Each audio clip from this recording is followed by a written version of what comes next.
अस्सलाम वालेकुम। मेरा नाम है राना मोहम्मद अबूबकर और मैं अपने यूट्यूब चैनल से आपसे बात कर रहा हूँ।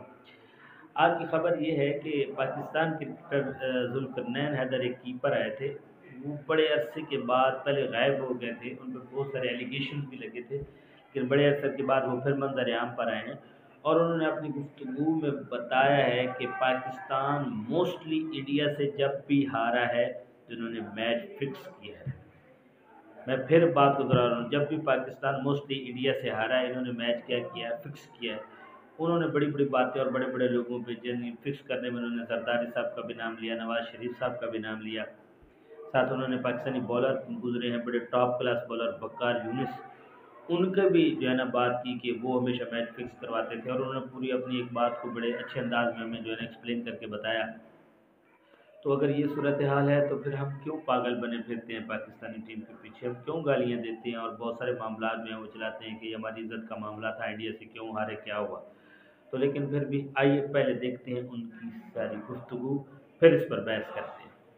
कौन कौन से प्लेयर थे जो आपको लगता है कि फिक्सिंग में इन्वॉल्व थे? पकड़े जाते तो पूरी पाकिस्तान टीम की टीम बैन हो जाती। कोच और मैनेजर भी आपके ख्याल में इस सारे मामले में शामिल थे? हाँ जी, वकार यूनिस हो गया और ये सारे उस वक्त की जो गवर्नमेंट थी वो भी फिक्सिंग में इन्वॉल्व थी। ये रहमान मलिक हो गया, जरदारी हो गया, सैयद यूसुफ रजा गिलानी जो वज़ीर आज़म थे इंडिया पाकिस्तान के मैच में जो किया यूसुफ रजा गिलानी, ये तो लोगों को बेवकूफ़ बना रहे सारे। कौन कौन से प्लेयर थे जो आपको लगता है कि फिक्सिंग में इन्वॉल्व थे? देखिए उस वक्त तो अब डावरी भैसे करना चाहता है।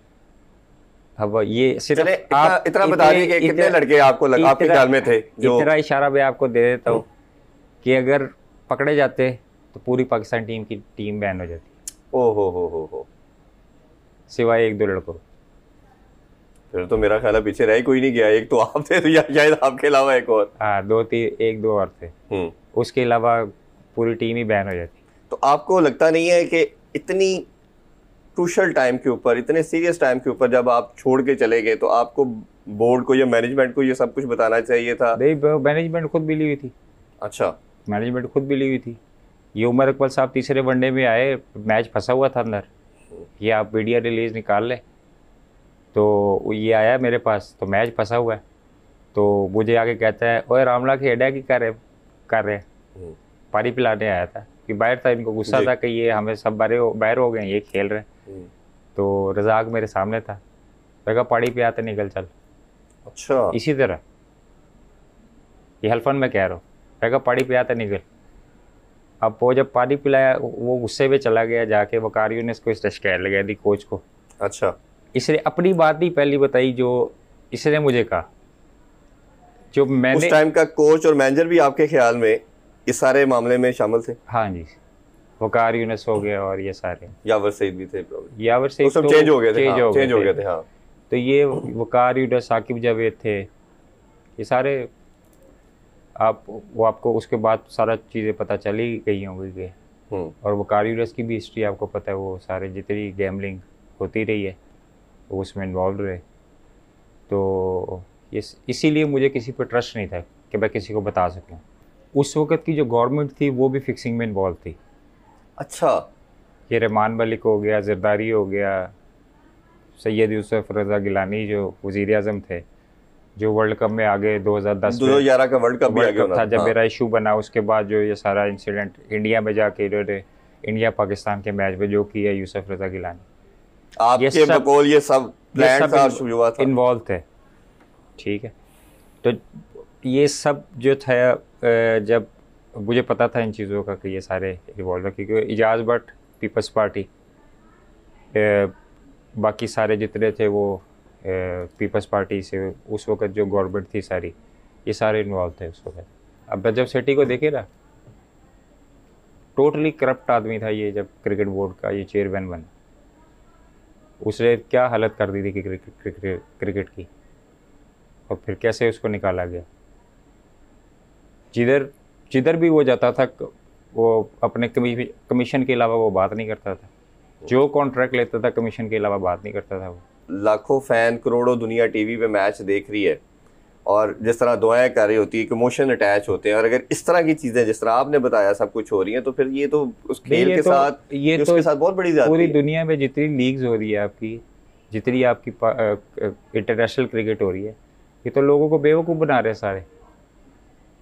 ठीक है भाई, 80% मुझे पहले ही पता होता है कि क्या इन्होंने करना है, क्योंकि मैं 23 साल क्रिकेट नीचे से ऊपर तक खेली है और मुझे इनका माइंडसेट पता है। एक मैच ये जितवाएंगे श्रीलंका को, ठीक है, उसके बाद एकदम दूसरा मैच ऐसे हारेंगे जैसे जो है वो इनको खेला ही नहीं आता। तो दुनिया तो पागल ही है, जो मीडिया वाले भी पागल ही है कि वो देखते हैं कि भाई क्या हो रहा है जान के। और आपको लगता है जो अभी करंट क्रिकेट चल रही है उसमें भी कोई ऐसी चीज़ें चल रही हैं? सब कुछ होता है, अभी भी सब कुछ हो रहा है और ना ये रुक सकता है।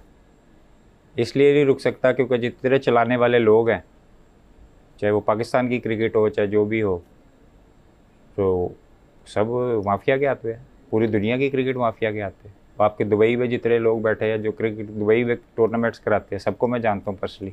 अच्छा जी, कहाँ से इंडिया से ब्लैक मनी आती है और वो जाके उधर टूर्नामेंट्स पे लगती है और वाइट होती है, सबको मैं जानता हूँ।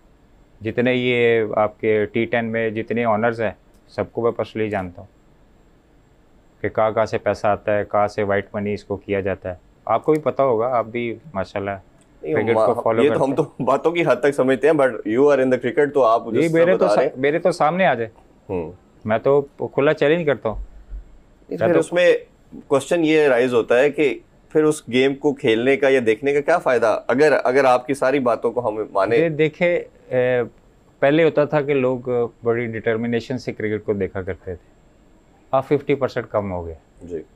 इसलिए कम हो गया कि लोगों को पता कि भाई टाइम वेस्ट करने का फ़ायदा नहीं है, कोई अच्छा मैच हो वो तो देख लेते हैं। अब टेस्ट सीरीज हो रही है श्रीलंका की, मैं गारंटी से कहता हूँ 50% जो फॉलोअर्स थे वो नहीं देखे। सही कह रहे हो। जो खेलने वाले हैं, जुआ खेलने वाले हैं या दूसरी चीज़ें करने वाले हैं, गलत एक्टिविटी, वो बस बैठ के देखते होंगे।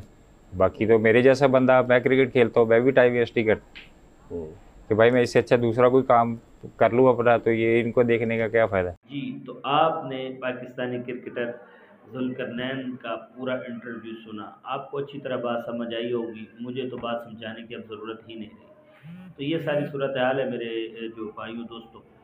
अब आपने इस पर देखना है कि क्या सूरत हाल है। इंडिया आपको पता है पहले बहुत ज़्यादा स्ट्रॉन्ग है और वो इस लिहाज से भी मुख्तलिफ जो हैं वो टीमों को अपने दबाव में रखता है, और हमारे अंदर भी बहुत सारी ऐसी काली भेड़ें छुपी हुई हैं जो हमें हर वक्त नुकसान देने पे तुली होती हैं।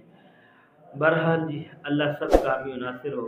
अगर आपको मेरी वीडियो अच्छी लगी तो मेरे चैनल को सब्सक्राइब करें, लाइक करें। अल्लाह।